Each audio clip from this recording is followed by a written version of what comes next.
Okay everybody, I'm back here with part 2. I didn't really wish for this to be 2 parts. But as I left off at the end of part 1, I said that there were some people that did have some complaints and problems with the Secret Scrolls episode, which I completely understand and I don't blame them for. One of the complaints they have is the test, is the quest that the Freedom Fighters go on once they reach Magna. The quest and challenges they go on and have to complete just so they can obtain the Secret Scrolls. Now, one of the complaints that they have is the final test. You see, the final test is courage. Now, one fan pointed out that if they would have faced if they had faced, there's the final test, which was courage. If it was them facing a hologram or an illusion of Robotnik, that would have been okay. That would have been fine, because after they passed that, they could obtain the scrolls and go back. But the complaint that they have is that final test, ironically, occurs against the real deal. That's right, it's the real deal. The real deal is there, the real Robotnik. And basically what happens is Robotnik, as Sonic points out at the beginning of the episode when he's introduced to the Freedom Stormer, and kind of tells Sally, look, it doesn't matter when you fly, it doesn't matter if it's at night or today, it doesn't matter how low or how high you fly, the Freedom Stormer, Robotnik's going to track you down. And that's exactly what happened. So that's one complaint that some fans have, that if it would have been just an illusion or a hologram of Robotnik, and they had to pass that test against that hologram and illusion, they would have been okay with it, but instead it ends up being the real deal. Now, another complaint that some fans do have, believe it or not, is when Robotnik gets blown off Magna, but thanks to the winds of Mobius. In reality, they say that nobody could survive something like that, and it's true. But yet he somehow survives, and that's a problem that they have with it, is basically what is known as the fake out death routine, the fake death routine. They have a problem with that because it's like you knew that somehow he would survive, and yet they made it look like he wasn't. So, you know, that's another problem they have with it. That's another problem they have with this episode. Now, I do point out, and again, you could read this when I post a link up on the description box, if not the whole thing. I do point out that if you are a true fan of Sonic's, the only part that you'll like maybe in this whole scenario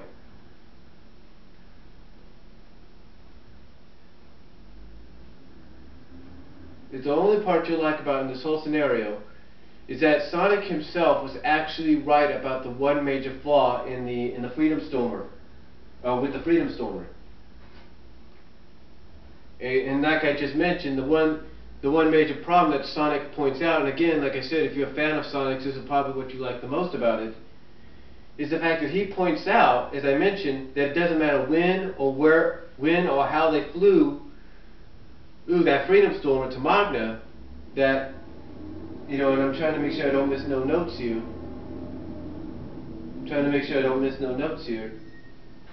That enemy was basically going to track them down no matter what. And as we saw, and basically as Sonic pointed out to Sally, that's exactly what happened. And another part you might like if you're a fan of Sonic's is how, again, for the second time in the episode, he was proven right.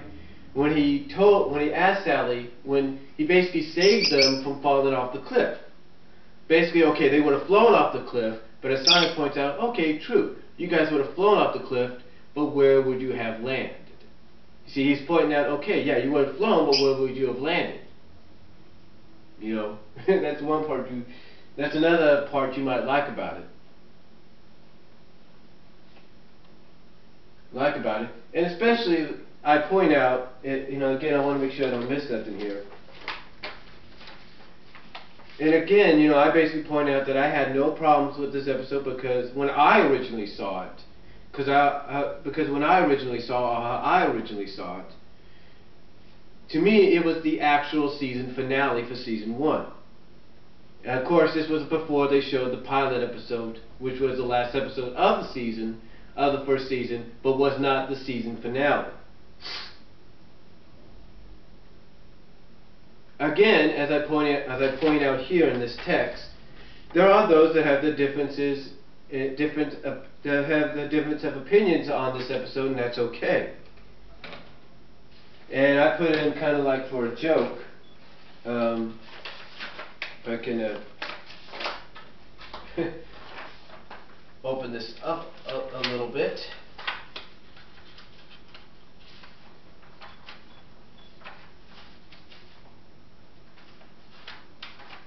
I kind of put up as a joke that I believe off screen, if you will, off screen and off episode, that when Sonic and the Freedom Fighters got back to Knothole, because Sonic was flying the Freedom Stormer, I'm pretty sure Sonic said, "Okay guys, what my suggestion? Tear this sucker apart and let's not try that again." And I'm pretty sure this is where, if you wanted to, the idea of Dulcie probably came in or something like that. I'm not really sure. And then, of course, we get to the final episode of the series, the Doomsday Project. Yeah, I know, it's hard to believe, but people actually have a problem with this episode. It's true. They do have a problem. I mean, honestly, myself and a majority of the fans that watch the show really don't have a problem with it. We all found it was the best finale you could have. Even though it ended on a cliffhanger, it was the best finale you would have. I mean, great animation, great storytelling, great build-up from the previous episodes, including the prelude episode, The Void. I mean, what more can you ask for? Well, there are those that actually have complaints. And here are the complaints that they have. One is, instead of adding the Chaos Emeralds to this situation, to this story arc, this, as I would look at it, movie, if you will, or saga, whatever you want to call it, instead of adding in the Chaos Emeralds, they instead use the Deep Power Stones to defeat Robotnik and destroy the Doomsday Machine. Another major problem some of them have is that it's not just Sonic that destroys the Doomsday Machine, but Sonic destroys it but Sonic does it alongside Sally, which we all know certain fans have a problem. As I put it, as I put it here, he does. Basically, I point out that he does it alongside Sally, and we all know how certain fans feel about that, or how they feel about her, if you know what I mean. I even point out that, in fact, some fans that do complain about this episode, just having Sonic and Sally do what they did to save the day, in the way it was done and all, added up to that point of where they saved the day, was just plain weird. Yeah, some fans actually felt that this whole thing, with Sonic and Sally saving the day the way they did, with the Power Stones, was just plain weird. In fact, one of the complaints some fans have about this episode is at the end, when Sonic and Sally kiss, that there are fireworks, is fireworks coming out of their heads. And you know what I say? You know what I question about that to them? My question to them is, really? Really? That's one of the major flaws you want to have with this episode? Really? And as I point out here, and I'm going to say right now, what do you expect? What do you expect when these two characters absorb the Deep Power Stones' power and magic into themselves? I mean, what did you expect when the very meaning of the Deep Power Stones, or at least one of them, do exactly what they're supposed to do, and that is give both of them, Sonic and Sally, incredible power, if only for a short time? I mean, come on, folks. I mean, come on. And I do, and this is, you might disagree with this, but I do say, I mean, come on, folks, because here's the truth. I do agree that there may be some flaws in the episodes from certain perspectives, certain fans' perspective.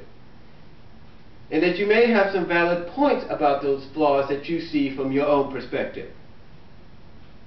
But you can't just stand there, or sit there, if you will, and say one of the major flaws was fireworks coming out of their heads when they kissed at the end. I mean, seriously. If you want to, here's what I say, and I quote best I can by reading off of this and try to interpretate myself of what I'm saying. I know it sounds kind of weird, it doesn't make sense, but this is basically what I said, and I quote: if you want to complain about anything,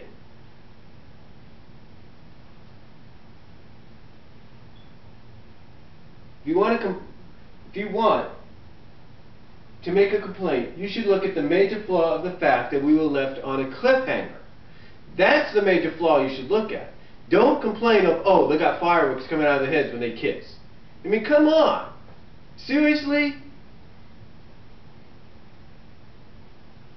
I mean, if you want to complain about anything, you should complain about the fact that we were left on a cliffhanger thanks to the new president of ABC's Children Division. And in possibly some ways, if you want to look at it, thanks to Sega as well, if you want to look at it that way. If you want to look at it that way, because of this new president at ABC's Children Division, as well as possibly, if you want to look at it in some ways, Sega, we never got that cliffhanger resolved. So again, as I mentioned here, and I'll say this again, if you want to make any major complaint, or want to point out any major complaint or flaw, it should be about the cliffhanger and not about fireworks coming out of Sonic and Sally's head when they kiss. I mean, that's just stupid, folks. I'm not trying to be mean, but that's just plain stupid and ridiculous. Again, as I said at the beginning of part 2 here, at the beginning of this Doomsday review, I have nothing against this episode overall. I really didn't. I thought it was good. It had good storytelling. Storytelling in its build-up from previous episodes like Cry of the Wolf, Druid Edge, and Spyhog, including the Prelude episode, The Void. I thought it had great animation, and overall I thought it had some great action. And yes, it even had some moments that we'll talk about for years. In fact, one moment, and I laugh about this because I always find this part funny at the end of the episode. In fact, one moment is when Sally turns the tables on Sonic and wants to see what a kiss will do while they still have the magic and power of the deep power stones. Now this is of course before they finally do kiss at the end. But basically, she wants to see what a kiss will do while they still have a strong sense, a strong feeling of the deep power stones' power and magic within them. And I think it's also the first time when Sally puckers her lips that it looks like she's either wearing clear lipstick or lip gloss. And I put an LOL there. Just to, that scene makes you want to laugh at all times. It's a great humorous scene because she turns the tables, and it makes you think maybe besides inheriting or absorbing some of Sonic's speed, maybe she absorbed temporarily some of his attitude. You know what I'm saying? But anyway, I thought it was a good episode, and honestly didn't really find any major flaw with it, you know, as other people might do. So again, this was just a start of hopefully maybe me writing down, or Dragon naturally speaking writing down, my reviews on certain episodes. So I hope you enjoyed this. I'm sorry it was in 2 parts. I will post the link and maybe the whole entire thing in the description box if I can. If not, I'll just post the link. Tell me what you guys think in the end. Video response if you like, and I'll talk to you later.